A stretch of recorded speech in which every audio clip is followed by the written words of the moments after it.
Irmãos, como de costume, antes de abrirmos a palavra do Senhor, nós vamos orar, colocar nossas vidas diante do Senhor, agradecendo ao Senhor. Esse é o último domingo desse ano, o último culto também desse ano, e também eu creio que nós devemos tirar esse momento para agradecermos ao Senhor pelo seu sustento, pela sua provisão, sustento mais físico, nós podemos falar, mas também o sustento espiritual, quando o Senhor nos sustentou, nos fortaleceu e nos abençoou na fé e abençoou também esta igreja.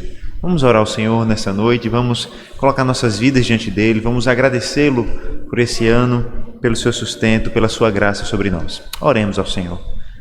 Senhor, nós te agradecemos, Pai, e te louvamos, porque o Senhor tem sido bom conosco. Nós te louvamos, ó Deus, porque mais um ano vai chegando ao fim, e é mais um ano onde nós podemos olhar para trás e ver as tuas bênçãos, a tua graça sobre nós. O Senhor nos sustentou com o alimento, o Senhor nos sustentou, Senhor Deus, também com a fé e com a esperança em Cristo Jesus. Nós te louvamos, Deus, porque nós podemos nos alegrar na tua salvação.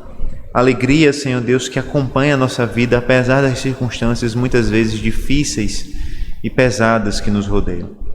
Nós te louvamos, ó Deus, porque nós podemos, em Cristo Jesus, nos aproximar sem estarmos fundamentados em nossos méritos, sem estarmos, Senhor Deus, presos a quem nós somos, mas alegres e confiantes somente no Senhor, nos méritos de Cristo, na graça do Senhor Jesus Cristo. Nós te pedimos, ó Deus, que assim como o Senhor nos abençoou neste ano que termina, que o Senhor possa nos abençoar nos próximos dias, que o Senhor possa nos abençoar, Senhor Deus, nos concedendo fé, esperança e alegria no Senhor. Que Cristo Jesus, o seu Evangelho, a sua salvação, o seu reino, ó Deus, possam ser a nossa busca, e nós possamos buscar essas coisas em primeiro lugar, como Ele mesmo nos ensina, crendo que o Senhor fielmente e bondosamente nos dará as demais coisas que nós temos necessidade. Nos ajude, Senhor Deus, a crer no Senhor, a confiar no Senhor, a esperar em Ti, a lembrar da Tua provisão com gratidão, com alegria e com esperança de que o Deus que nos sustentou até hoje irá certamente nos sustentar nos dias que virão. Abençoa esta igreja, Senhor, sustenta essa igreja, fortalece essa igreja, nutre esta igreja na fé e na graça do Senhor, para que a cada dia, Senhor Deus, nós sejamos mais parecidos contigo, possamos espelhar o Senhor, possamos assim glorificar o Teu santo nome. Abençoa a nossa vida, abençoa esta igreja, é assim que nós oramos em nome do Senhor Jesus. Amém. Amém. Nós vamos abrir a palavra de Deus na carta de Paulo aos Filipenses. Carta de Paulo aos Filipenses, nós vamos abrir no capítulo 3 dessa carta. E nós vamos fazer a leitura dos primeiros 3 versículos desse capítulo. Filipenses, capítulo 3, nós faremos a leitura a partir do versículo 1 até o versículo 3.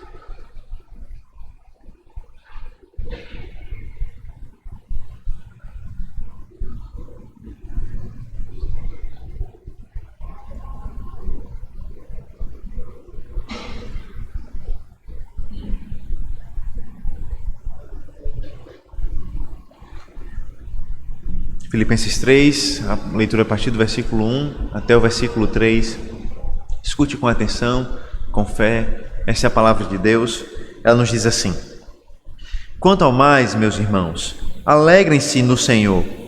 Escrever de novo as mesmas coisas não é um problema para mim, e é segurança para vocês. Cuidado com os cães, cuidado com os maus obreiros, cuidado com a falsa circuncisão, porque nós é que somos a circuncisão, nós que adoramos a Deus no Espírito e nos gloriamos em Cristo Jesus, em vez de confiarmos na carne. Amém.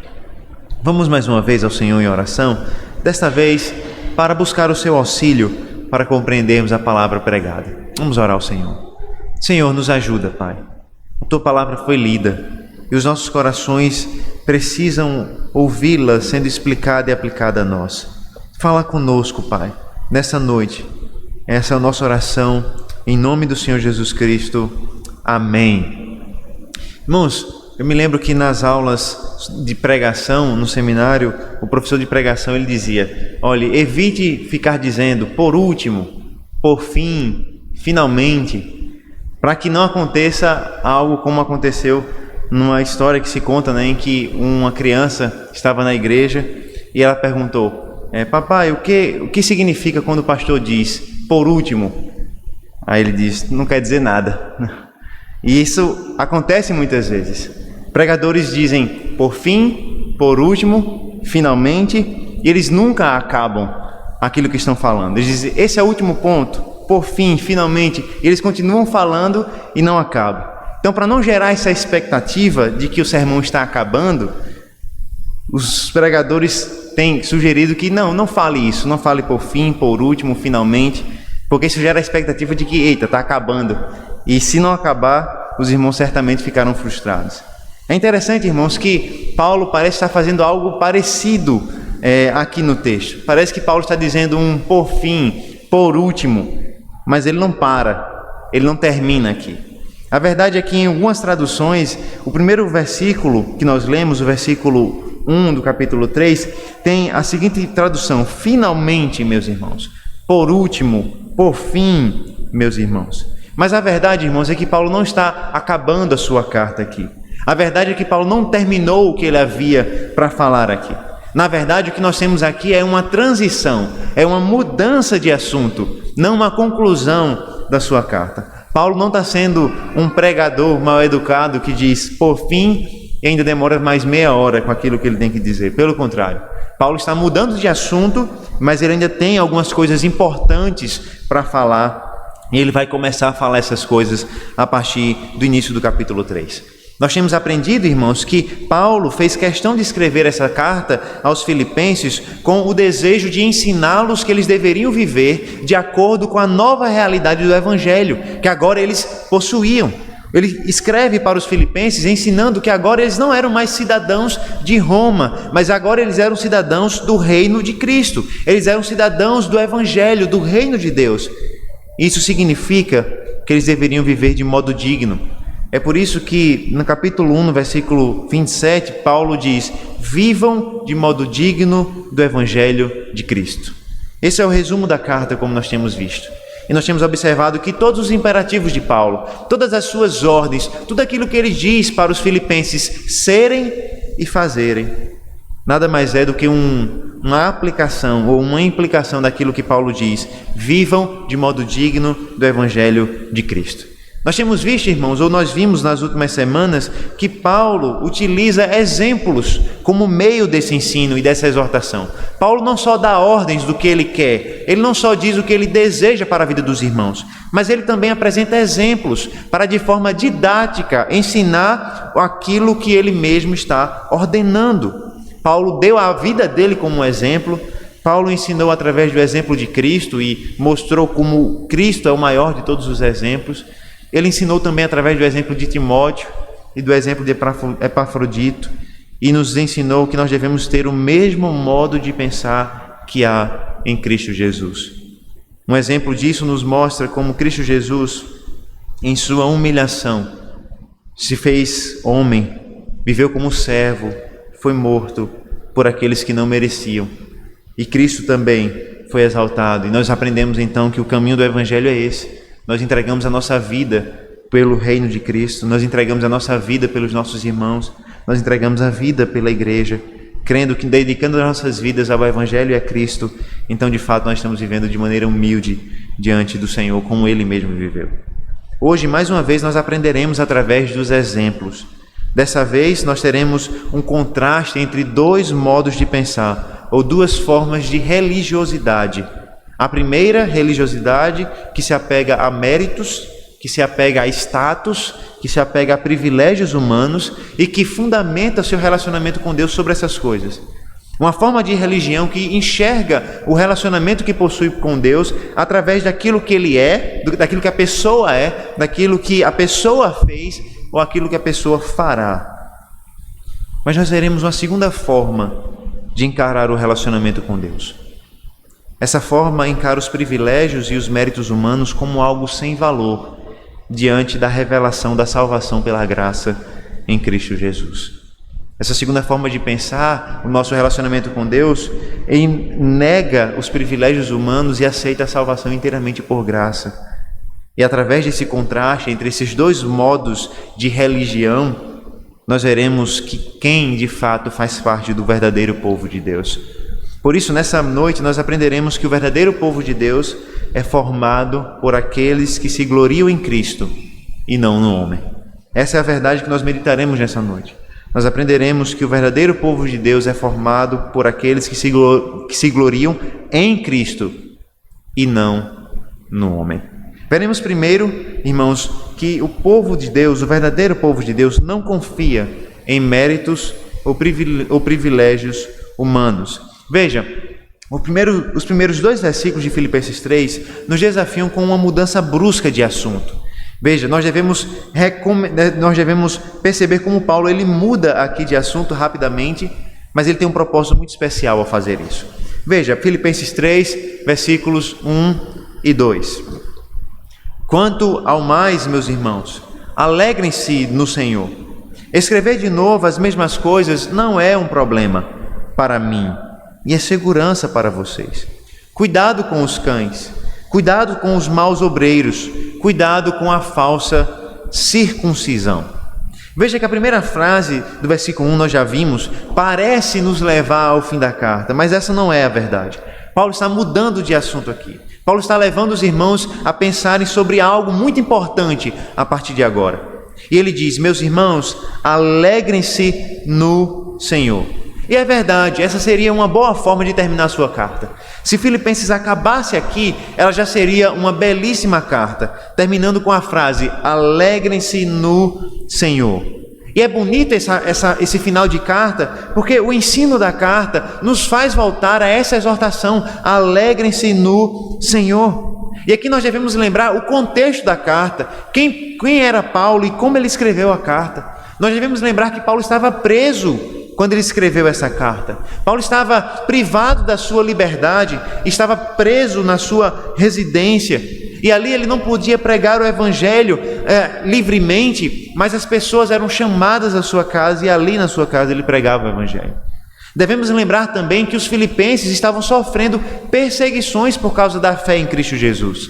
Devemos lembrar que esses irmãos estavam enfrentando dificuldades porque criam em Cristo. A população dessa cidade, da cidade de Filipos, não era uma população que era agradável aos cristãos, pelo contrário. Era uma população que era hostil àqueles que professavam a fé em Cristo Jesus. E é nesse contexto de perseguição, é nesse contexto de luta, é nesse contexto de sofrimento que Paulo diz, alegrai-vos no Senhor, ou alegrem-se no Senhor. E é interessante porque Paulo faz questão de colocar no Senhor. E é a primeira vez que ele coloca essa frase junto com a alegria. Sempre em Filipenses ele tem dito, alegrai-vos, alegrem-se, alegrem-se. Mas agora ele faz questão de dizer, alegrem-se no Senhor. E isso é especial, irmãos, porque Paulo nos ensina que a alegria no Senhor não depende das circunstâncias. A alegria que nós temos, a alegria da salvação, a alegria e a esperança que nós temos em Cristo é uma alegria que está firmada no Senhor, não nas circunstâncias que nós enfrentamos nesse mundo. Porque se nós enfrentamos a alegria nesse mundo a partir do que nós temos ao nosso redor, a partir da alegria do dia a dia, muitas vezes nós não teremos essa alegria. Pelo contrário, existem dias difíceis, existem dias de lutas, existem traumas que nós iremos enfrentar, existem situações difíceis que nós teremos que lidar. E se a nossa alegria depende das circunstâncias, se a nossa alegria depende do que nós recebemos ou de como foi o nosso dia, então certamente nós viveremos, no mínimo, uma vida de altos e baixos, ou certamente uma vida de muitos mais baixos do que altos. A verdade é que Paulo nos ensina que a alegria a nossa alegria, a alegria do povo de Deus é a alegria no Senhor. Interessante que o comentarista ele diz que a alegria no Senhor, ela enfrenta e transcende todas as tristezas e sofrimentos causados por viver para Cristo. Mesmo que fosse uma prisão, como Paulo, ou até mesmo um sofrimento de viver no meio de uma colônia romana que não se agradava muito da fé evangélica. A verdade, irmãos, é que a alegria no Senhor, ela enfrenta as situações difíceis nesse mundo. A alegria no Senhor enfrenta os traumas, a alegria no Senhor enfrenta a ansiedade, a alegria no Senhor enfrenta os dilemas e preocupações que nós temos. A alegria no Senhor, na verdade, transcende essas coisas. Paulo consegue encontrar alegria mesmo na prisão. Paulo ensina os crentes a encontrarem alegria mesmo nas dificuldades e nas lutas. A alegria no Senhor, irmão, supera os sofrimentos e as dores causados por servir a Cristo nesse mundo. E aqui, irmãos, veja, Paulo está tratando o coração de crentes que estão sofrendo por servir a Cristo. E esses irmãos tinham tudo para serem tristes e para negarem a fé em Cristo Jesus. Afinal de contas, eles estavam sofrendo pelo Evangelho. Eles poderiam imaginar, nós abandonamos tudo o que nós tínhamos. Nós abandonamos nossos falsos deuses, nós abandonamos as nossas falsas religiões. E o resultado disso foi só sofrimento. Nós abandonamos aquilo que nós críamos para crer em Jesus, e o que nós ganhamos com isso? Apenas sofrimentos e perseguições. E eles poderiam ser tristes, amargurados, mas Paulo faz questão de exortá-los: alegrem-se no Senhor, mesmo com os sofrimentos. Paulo afirma que não é um problema para ele escrever novamente as mesmas coisas. Paulo dá essa exortação: alegrem-se. Mas ele não vai parar por aí. Ele diz: alegrem-se no Senhor, mesmo nas circunstâncias difíceis. Encontrem alegria em Deus, mesmo nos dias adversos. Mas ele continua falando, porque para ele não é um problema falar novamente, repetir novamente o que ele tem a dizer. A pergunta que nós devemos fazer é: o que Paulo quer tratar novamente com os filipenses? O que Paulo quer ensinar novamente a esses irmãos? E a resposta está nos versículos que nós lemos, como nós veremos em mais detalhes. Mas o que nós podemos fazer nesse momento, antes de ler aquilo que Paulo falou, é tentar trazer um resumo para compreender a situação para a qual Paulo está escrevendo aqui.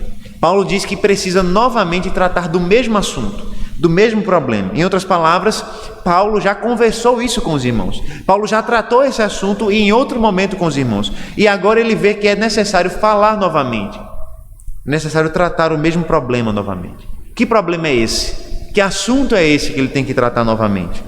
Eu creio, irmãos, que o assunto é um assunto muito parecido com aquilo que ele tratou na carta que ele escreveu às igrejas da Galácia, a carta aos Gálatas, como nós vimos aqui. Que assunto dominou a carta aos Gálatas? A ameaça dos judaizantes, não é? Quem acompanhou as exposições naquela carta deve lembrar que Paulo, na carta aos Gálatas, estava combatendo um grupo de falsos mestres que provavelmente veio de Jerusalém e estava ensinando ao povo de Deus, aos crentes em Cristo Jesus, que se eles quisessem fazer parte da igreja, que se eles quisessem fazer parte do verdadeiro povo de Deus, eles deveriam, além de crer em Jesus, eles deveriam tomar para si a forma de vida da lei do Antigo Testamento, especialmente a circuncisão. Em outras palavras, esses falsos mestres diziam que não era suficiente crer em Jesus. Além de crer em Jesus, era necessário viver como um judeu, era necessário ser circuncidado, era necessário guardar as festas, a Páscoa e assim por diante, era necessário comer os alimentos de acordo com a dieta da lei de Deus no Antigo Testamento e assim por diante. O que parece, irmãos, que está acontecendo aqui nessa outra carta é a mesma situação. Um grupo de pessoas, de falsos mestres, que estavam dizendo aos filipenses: olha, se vocês querem ser de fato parte do povo de Deus, se vocês querem ser membros da igreja verdadeira, se vocês querem ser servos de Cristo, não basta crer em Cristo Jesus. É necessário que vocês façam isso, é necessário que vocês façam aquilo e aquilo outro. E aqui nós temos então um fato muito interessante. cristãos estavam aderindo a práticas religiosas do judaísmo, na tentativa de viver a verdadeira religião diante de Deus. E é por isso que Paulo diz: cuidado com os cães, cuidado com os maus obreiros, cuidado com a falsa circuncisão. E essa última referência, cuidado com a falsa circuncisão, nos faz perceber de forma clara que é exatamente esse o problema que Paulo está tratando aqui. Paulo está falando: cuidado com aqueles que estão trazendo para vocês a obrigação de uma falsa circuncisão. E de fato, irmãos, a circuncisão foi um dos principais símbolos do povo de Deus no Antigo Testamento. Mas agora, no Novo Testamento, ela já não ocupava mais o mesmo lugar, ela já havia perdido o seu contexto de símbolo da aliança de Deus. Agora, o batismo, pela fé em Cristo Jesus, havia ocupado de fato aquilo que a circuncisão ocupou na antiga aliança. Mas esse grupo continuava insistindo na circuncisão, continuava insistindo que era necessário mais do que fé em Cristo Jesus. E é por isso que Paulo faz questão de chamar esse grupo de falsa circuncisão. A verdade, irmãos, é que esses homens que ensinavam essa forma equivocada de ver o relacionamento com Deus não eram verdadeiros crentes em Cristo, pelo contrário, eles ensinavam a falsa circuncisão. Ou seja, eles não ensinavam aquela circuncisão que Deus deu a Abraão. Eles não ensinavam aquela circuncisão tão bela que nós vemos no capítulo 17 de Gênesis, quando Deus disse que o símbolo da aliança entre ele e Abraão e os seus filhos seria a circuncisão. O que eles ensinavam, na verdade, era uma falsa circuncisão, porque a circuncisão sem fé, a circuncisão sem a graça de Cristo Jesus, nada mais é do que apenas um mero ritual religioso. A circuncisão sem fé em Cristo, a circuncisão sem a graça de Cristo, sem a compreensão da salvação pela graça, nada mais é do que um mero ritual religioso. E era isso que esses homens ensinavam. O que esses homens estavam ensinando, irmãos, nada mais era do que a prática de um rito religioso vazio. Porque a circuncisão para eles, era justamente o fundamento da salvação. A salvação para eles não estava apenas alicerçada na fé, na graça, nos méritos de Cristo, mas era necessário completar a salvação de Deus.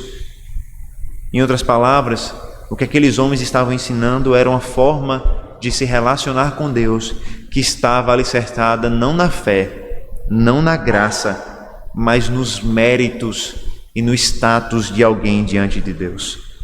Nas palavras de Moisés Silva, ele diz: Paulo toma a maior fonte de orgulho desses homens, que era a circuncisão, e interpreta como um sinal mais seguro de que eles não são povo de Deus.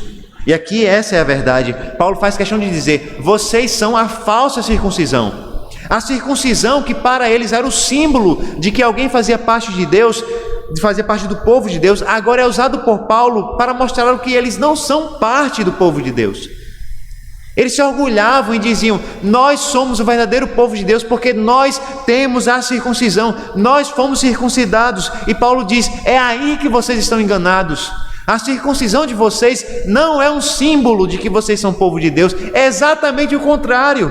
A circuncisão é um símbolo de que vocês não fazem parte do povo de Deus.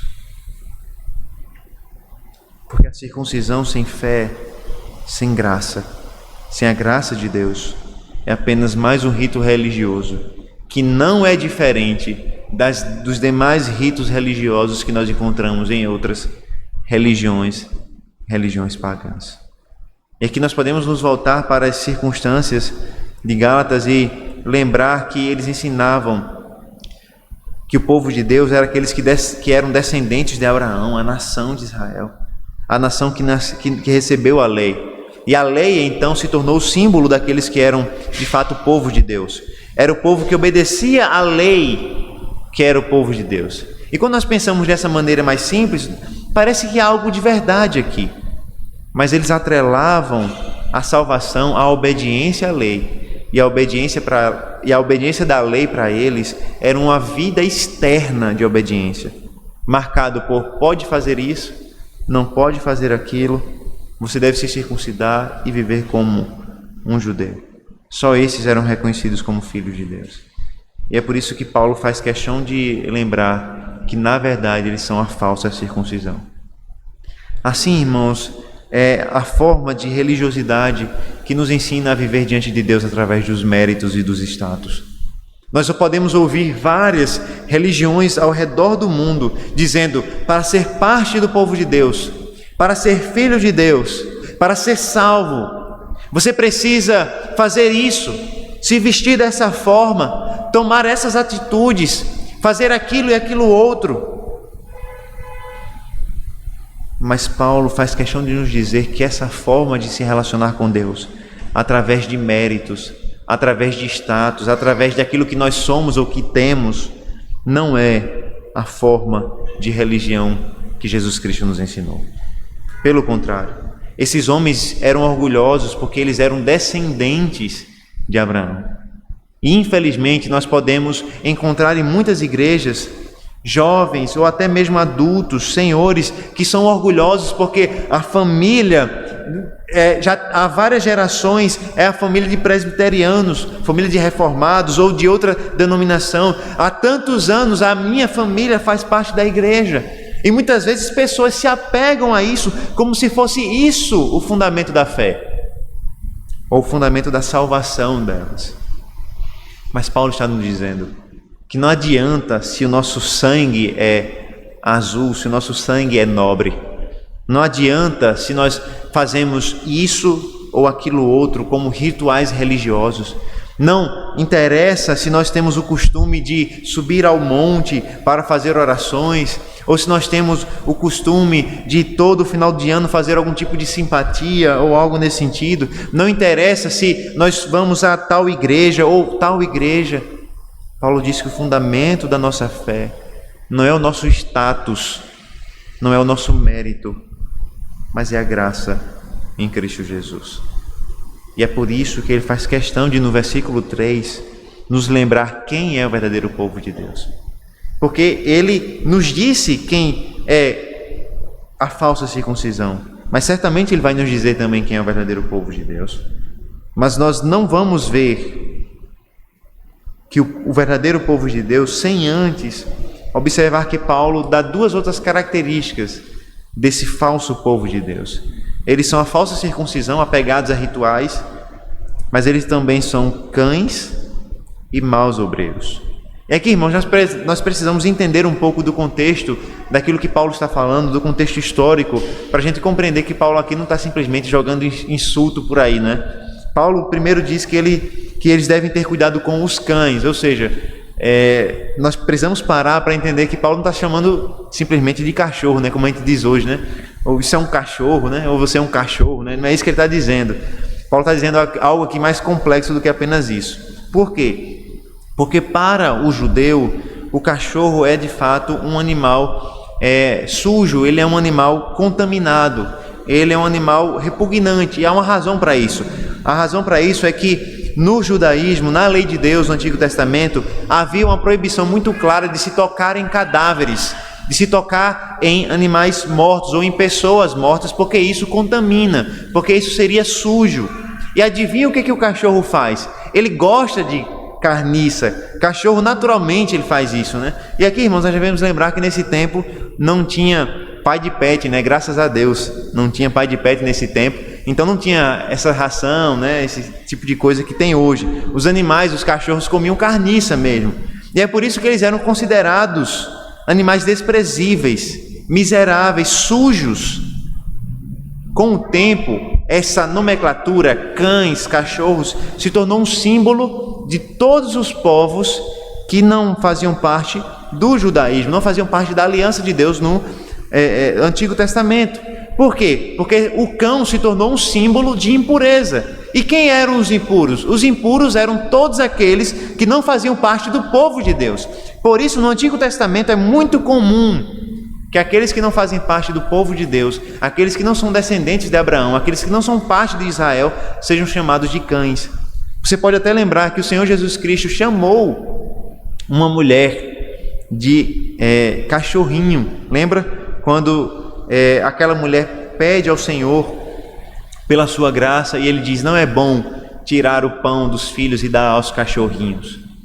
E ela não se ofende quando ela é chamada de cachorrinho, porque Jesus Cristo não estava insultando ela. Ela entende o que Jesus Cristo estava dizendo. Jesus Cristo estava dizendo que ela não era parte de Israel. E então ela diz: mas os cachorrinhos se fartam das migalhas. E então o Senhor Jesus Cristo vê que há fé verdadeira naquela mulher. Eu creio, irmãos, que é nesse sentido que Paulo está falando de cães aqui. Ou seja, não é só um insulto por insulto. Paulo está aqui, irmãos, invertendo a ordem do pensamento desses homens. Veja, na cabeça desses homens, eles são o verdadeiro povo de Deus. Na cabeça deles, eles que guardam a circuncisão, eles que guardam a aliança do Antigo Testamento, eles são de fato o verdadeiro povo de Deus. E os outros são cães, os outros são cachorros. E Paulo inverte a ordem dizendo: vocês é que são os cães. Vocês é que estão fora da aliança de Deus. Vocês que pensam estar em um relacionamento com Deus, vocês é que estão longe dele. E aqui, irmãos, nós percebemos como é possível que uma pessoa imagine que tem comunhão com Deus e está longe do Senhor. É possível que alguém frequente a igreja durante muitos anos ou até pela vida inteira. É possível que alguém tenha até o jeito de falar de alguém que supostamente é cristão. É possível que alguém se vista como alguém que imagina ser cristão e mesmo assim não ser parte do povo de Deus. Pior, é possível que alguém se orgulhe por ser membro de uma igreja, se orgulhe por ser membro do povo de Deus e na verdade não sei. É possível que alguém olhe para os de fora e enxergue ele como os cães, aqueles que são de fora. E na verdade, ela mesmo ser o cão. Ela mesmo ser aquele que está fora da aliança com Deus. Não se engane mais uma vez. O status não nos faz filhos de Deus. Ser membro de uma igreja não nos faz filhos de Deus. Ser batizado numa igreja evangélica não nos faz filhos de Deus. Se nós não cremos em Jesus Cristo, não fomos salvos pela graça, todas essas coisas passam. Todas essas coisas se tornam apenas rituais religiosos. Se tornam apenas rituais religiosos vazios, não diferentes de outras religiões. Se você não crê em Cristo Jesus, a sua participação numa igreja, o seu batismo, não é muito diferente das práticas religiosas de algum católico, de algum espírita ou de um outro religioso. Isso é assustador, mas Paulo está nos dizendo isso. Se nós não cremos em Cristo Jesus, as nossas práticas religiosas não são melhores do que as práticas religiosas de outros. Se nós não cremos em Cristo Jesus e somos salvos pela sua graça, as nossas práticas religiosas não são melhores do que a prática daqueles que nós chamamos de idólatras. Paulo chama eles de cães para que eles percebam que eles é que não são o povo de Deus. Não só isso, Paulo faz questão de chamá-los de maus obreiros, ou numa outra tradução, aqueles que praticam o mal. Ou seja, esses homens eram também hipócritas, porque eles diziam ser povo de Deus, eles diziam guardar a aliança de Deus, eles diziam ser circuncidados e ser a descendência de Abraão, mas eles praticavam o mal. Eles transgrediam a lei de Deus, eles eram hipócritas.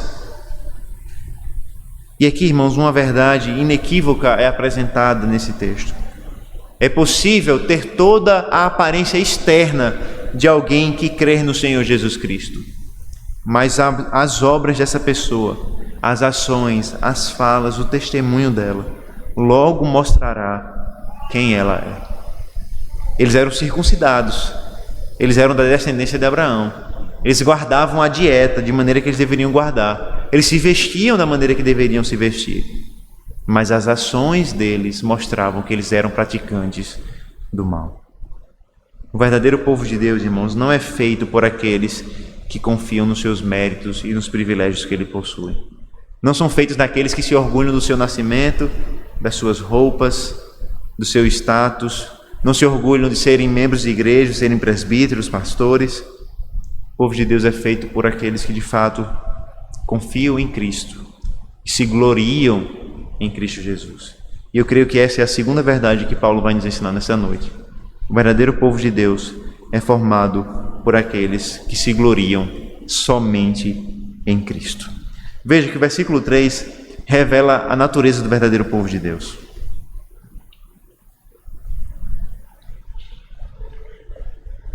Porque nós é que somos a circuncisão, nós que adoramos a Deus no Espírito e nos gloriamos em Cristo Jesus, em vez de confiarmos na carne.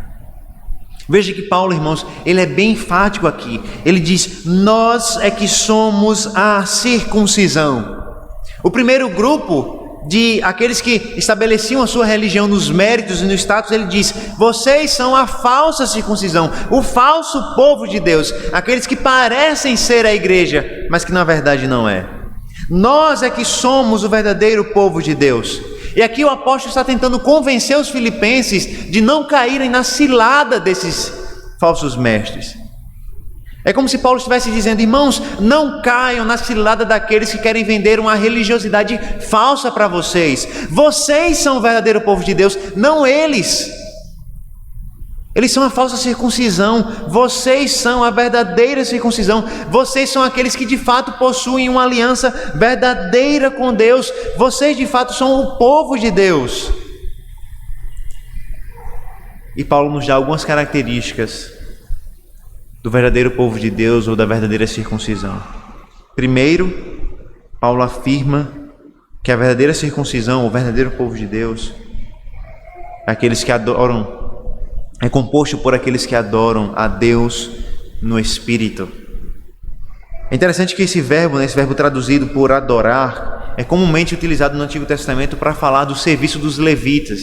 E os irmãos vão lembrar que os levitas, eles não só tocavam instrumentos musicais, normalmente nós associamos os levitas com isso, com músicos. E sim, os levitas também tocavam instrumentos, mas não eram todos, e esse não era o único trabalho deles. Pelo contrário, durante o tabernáculo, eles tinham a responsabilidade de montar e desmontar o tabernáculo, eles tinham a função de preparar os sacrifícios, eles tinham a função de organizar toda a adoração. Se nós fôssemos pensar em um paralelo, os levitas não seriam muito semelhantes aos músicos, seriam mais semelhantes aos diáconos, aquilo que os diáconos devem ser na igreja do Novo Testamento. Os levitas eram na igreja do Novo Testamento. Lógico que há distinções muito claras entre levitas e diáconos, mas o que eu quero dizer é que o levita está mais próximo de um diácono do que de um músico que toca na igreja, porque o levita, ele adorava a Deus por meio do seu serviço, ele cuidava do templo, ele cuidava do tabernáculo, ele limpava, ele preparava os sacrifícios, ele organizava todas essas coisas. E o que isso significa para nós? O que significa Paulo utilizar esse verbo aqui?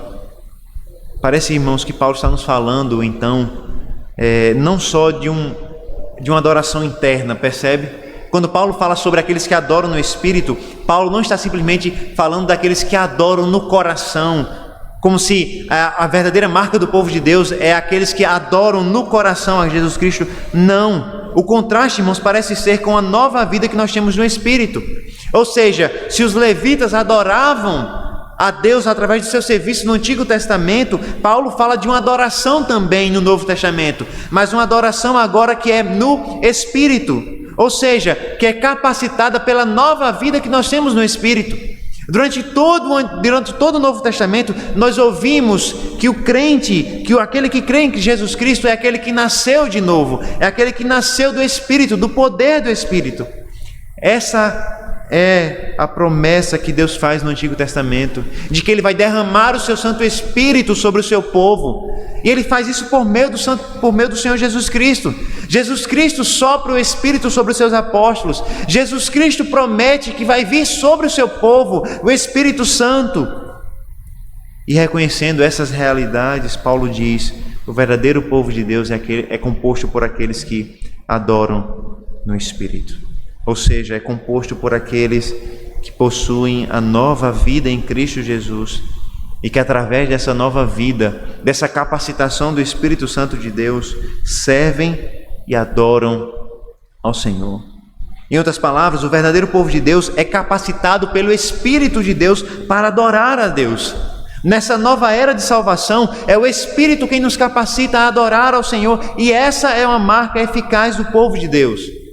E aqui, irmãos, nós não estamos falando apenas do culto solene no domingo, que certamente é uma marca do verdadeiro povo de Deus, mas o Paulo parece estar falando do modo de vida desse povo, ou seja, o verdadeiro povo de Deus não está fundamentado em status, em religiosidade, na circuncisão externa, mas numa vida vivida pelo poder do Espírito. Ou seja, o verdadeiro povo de Deus é composto por aqueles que demonstram o fruto do Espírito. E aí nós lembramos daquilo que Paulo falou na carta aos Gálatas, quando ele fala que o fruto do Espírito tem diversas faces, como paciência, alegria, longanimidade, mansidão e assim por diante. Em outras palavras, Paulo está dizendo que, ao contrário dos falsos mestres, o povo de Deus é um povo que vive no poder do Espírito. É um povo que vive cheio do Espírito Santo. É um povo que possui o fruto do Espírito no coração, como mansidão, como paz, como alegria, como longanimidade. É um povo que vive não pela religiosidade de atos praticados aqui e ali, mas é um povo que vive de fato a nova vida em Cristo Jesus, que vive uma nova realidade de vida, que não vive mais segundo os princípios de antes, mas que agora vivem uma nova vida no Senhor. O povo de Deus é composto por aqueles que foram salvos pelo poder do Espírito, que vivem pelo poder do Espírito Santo. Por isso, irmãos, nós podemos dedicar a nossa vida ao Senhor em serviço, em adoração no poder do Espírito. E aqui nós temos dois contrastes, mais uma vez. Primeiro, uma vida centrada na criatura, uma vida centrada nos méritos, nos privilégios. Por outro lado, nós temos uma vida centrada em Deus, vivida para a glória de Deus e no poder do Espírito de Deus. Uma vida que é diferente de uma mera religiosidade, mas é uma vida de fato. Não é uma religiosidade morta, mas uma vida nova pelo poder do Espírito de Cristo Jesus. A segunda característica que Paulo diz daqueles que fazem parte do povo de Deus é que eles se gloriam em Cristo, em vez de confiar na carne. E aqui, irmãos, o povo de Deus, Paulo está nos dizendo, é composto por todos aqueles que retiraram a sua confiança e a sua esperança na carne para depositarem em Cristo Jesus. Certamente nós devemos perguntar, o que significa carne aqui? E aqui, irmãos, carne nesse contexto parece de fato falar justamente das circunstâncias naturais, físicas de nascimento, de religião, que nós temos, que nos fazem nos orgulhar. Ou seja, carne aqui não é necessariamente a natureza pecaminosa. Carne aqui serve para definir a religiosidade externa. Um exemplo disso, irmãos, por exemplo, quando alguém faz uma promessa a Deus, né, diz assim, eu vou andar tantos quilômetros e Deus vai me abençoar. Claramente, segundo o apóstolo Paulo, essa é uma religiosidade firmada na carne. E por que isso? Porque ela está firmada nos seus próprios méritos, na sua força, no seu esforço. E Paulo está dizendo que o povo de Deus não vive dessa forma. Nas palavras de Calvino, e eu creio que ele é muito sábio quando ele fala sobre esse texto, ele diz assim, no termo carne, Paulo inclui tudo o que é externo no homem. Tudo aquilo em que ele poderia se gloriar, como aparência, como aparecerá no contexto. Para expressar de forma muito breve, Paulo chama de carne tudo aquilo que está fora de Cristo. Ou seja, tudo aquilo que nós fazemos na nossa vida cristã, tudo aquilo que nós fazemos para nos relacionar com Deus, que está fora de Cristo e fora da salvação pela graça em Cristo, Paulo chama de carne. E é exatamente sobre isso, sobre a carne, que nós não devemos estabelecer a nossa religião e o nosso relacionamento com Deus. E aqui, irmãos, eu estou usando religião, a palavra religião no sentido de relacionamento com Deus. Enquanto os da falsa circuncisão confiam em si mesmos diante de Cristo, Paulo nos convida a confiar somente nos méritos de Cristo.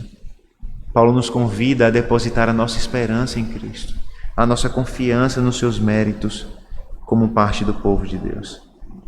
Afinal de contas, irmãos, crer em Cristo é colocar nele a nossa confiança e a nossa esperança para a salvação.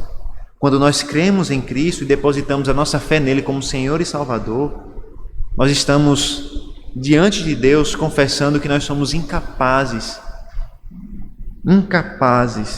de, pelos nossos méritos, ser salvos e fazermos parte do povo de Deus. Interessante que, meditando sobre Marcos capítulo 10, que fala sobre a forma como o Senhor Jesus Cristo recebe os bebezinhos no seu próprio colo, o Senhor Jesus Cristo, ele diz que aqueles que fazem parte do reino de Deus são exatamente aqueles que são semelhantes a essas crianças, a esses bebês. E claramente, irmãos, por se tratarem de bebês de colo, o Senhor Jesus Cristo está mostrando que aqueles que fazem parte do reino são aqueles que são dependentes como um pequeno bebê. É aquilo que o Senhor Jesus Cristo também nos ensina no Evangelho de Mateus, quando ele nos diz que os pobres de espírito são de fato aqueles que herdam o reino de Deus, o reino dos céus. O que Paulo está nos ensinando, irmãos, não é diferente daquilo que o Senhor Jesus Cristo nos ensinou. Somente aqueles que compreendem que seus méritos são insuficientes para a salvação. Somente aqueles que compreendem que são como bebês, que não têm independência alguma, pelo contrário, são completamente dependentes de Deus, é que conhecem a salvação do Senhor. Interessante que um autor chamado James Edwards, ele diz que somente aqueles que se aproximam diante de Deus com as mãos vazias podem ser enchidos. E essa é uma verdade. Se nós nos achegamos diante de Deus com as mãos cheias de mérito, certamente nós voltaremos com as mãos vazias. Se nós nos achegamos diante de Deus com as mãos cheias daquilo que nós fizemos, se nós chegamos diante de Deus com as mãos cheias do eu fiz isso, eu preguei isso, eu falei isso, eu ajudei a igreja, eu não faltei os cultos, eu participei disso, eu doei para a campanha disso, daquilo outro. Se nós nos apresentamos diante de Deus com as mãos cheias disso, certamente nós voltaremos com as mãos vazias. Mas se nós nos apresentamos diante de Deus com as mãos vazias, confiando somente na graça e nos méritos de Cristo, certamente nós voltaremos com as mãos cheias. Nós voltaremos com as mãos cheias do reino de Deus, que é justamente o privilégio que recebe aqueles que depositam a sua esperança e confiança em Cristo. Por isso, eu desafio você nessa noite a se gloriar em Cristo. Eu desafio a você a esquecer quem você é, esquecer aquilo que você fez nesse mundo de bom, ou aquilo que você considera de bom, esquecer o status da sua profissão, esquecer o status da sua religiosidade, esquecer quantos anos você tem de igreja, esquecer quantas gerações você tem de crentes na família. Eu convido você a esquecer de tudo isso, para que nessa noite você se aproxime de Cristo com as mãos vazias, pela fé, para ser salvo pela graça e unicamente pela graça, para depositar nele a sua confiança, para depositar nele a sua esperança, a sua fé. Como afirma Silva mais uma vez, crer em Cristo é depositar nele a nossa confiança. E se Jesus Cristo é a base da nossa confiança, ele também é a nossa base para o orgulho. Eu desafio você a esquecer tudo aquilo que lhe dá orgulho. Sua família bonita, seu bom emprego, seu concurso, sua faculdade. Eu desafio você a esquecer tudo aquilo que dá orgulho a você, para que você nessa noite se orgulhe somente em Cristo. Para que você tenha esperança, alegria e orgulho na salvação de Cristo, operada somente por Cristo. Para que você receba o privilégio de ser de fato verdadeiro povo de Deus, composto por aqueles que se gloriam em Cristo e não no homem.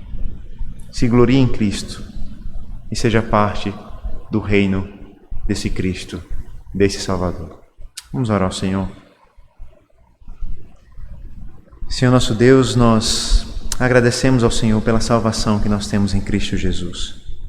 Salvação pela graça, não pelos nossos méritos, não pelo que nós realizamos, não pelas capacidades que nós temos, intelectuais, físicas ou qualquer outra. Nós te agradecemos porque a nossa fé, a nossa esperança e até mesmo a nossa glória está em Cristo, nosso Redentor.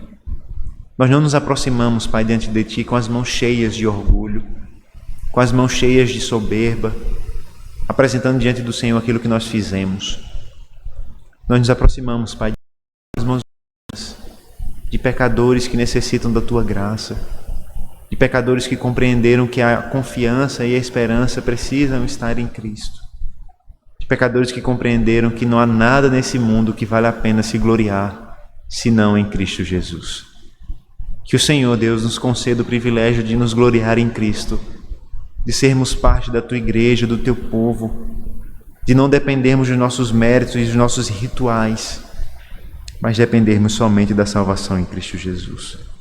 Que o Senhor abençoe esta igreja, para que as nossas mãos vazias diante do Senhor sejam enchidas de confiança, esperança e graça. Essa é a nossa oração, em nome do Senhor Jesus Cristo. Amém.